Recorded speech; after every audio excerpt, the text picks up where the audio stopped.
నిజామాబాద్ నియోజకవర్గ శాసనసభ్యుడిగా రాష్ట్ర మంత్రిగా నియోజకవర్గంలో ఉన్నటువంటి ప్రజల సమస్యలు తెలుసుకోవడానికి ఉదయం పూటనే మార్నింగ్ వాక్ పేరు మీద ఈ యొక్క కార్యక్రమం చేస్తా ఉన్నాను. నేను నియోజకవర్గ ప్రజలందరూ కూడా విజ్ఞప్తి చేస్తా ఉన్నా. అదేవిధంగా తెలంగాణ రాష్ట్రంలో ఉన్నటువంటి వాళ్ళందరూ కూడా మీ సమస్యలు ఏదైనా ఉంటే మీ ప్రజాప్రతినిధులకు తీసుకెళ్లే ప్రయత్నం చేయండి. వాస్తవంగా కరువు ఉంది. వర్షాకాలంలో సరి అయినటువంటి వర్షాలు పడని కారణంగా రైతాంగానికి కొంత ఇబ్బంది వస్తున్నటువంటి మాట వాస్తవం. అయినా ప్రభుత్వం అన్ని రకాల చర్యలు తీసుకునే ప్రయత్నం చేస్తూ ఉంది.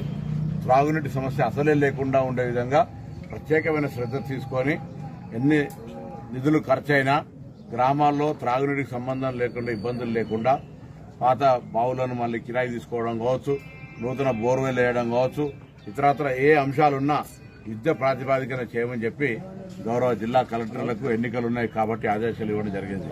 ఇంకా అదే కాక కూడా ఈరోజు గ్రామాల్లో ఉండబడేటువంటి సమస్యలు అవి ఇందిరా ఇళ్లకు సంబంధించి రాబోయే కాలంలో పరిష్కరించబడతాయి. ఇప్పటికే ఆర్టీసీ బస్సులో మహిళలు ఉచితంగా ప్రయాణం చేస్తా ఉన్నారు.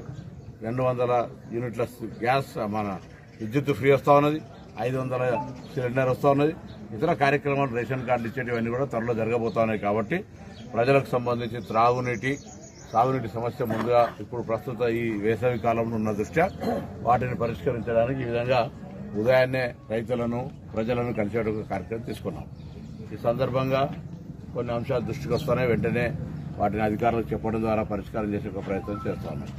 రాష్ట్రంలో కూడా ఆ ప్రభుత్వం వీలైనంత వరకు ప్రజల సమస్యలను పరిష్కరించడానికి తగిన చర్యలు తీసుకునే విధంగా ఒక కార్యక్రమం తీసుకొని ముందుకు పోతా ఉన్నాం. అందించినటువంటి టికెట్ విషయంలో కూడా కరీంనగర్ తొందరగా ప్రకటించాలని మా నాయకత్వాన్ని కోరుతా ఉన్నాం.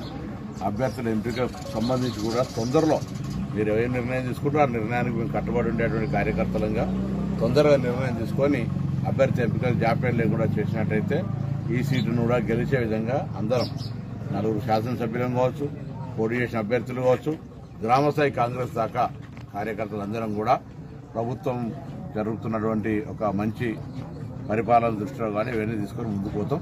మా నాయకత్వాన్ని ఇప్పటికే కోరడం జరిగింది. అందరం కూడా మళ్ళీ కూడా వెంటనే మీ ద్వారా కూడా కోరుతా ఉన్నాం. తొందరగా మా అభ్యర్థిని ప్రకటించి మరి ప్రచార కార్యక్రమాన్ని ప్రారంభించే విధంగా వెంటనే నిర్ణయం తీసుకోవాలని కోరుతా ఉన్నాం.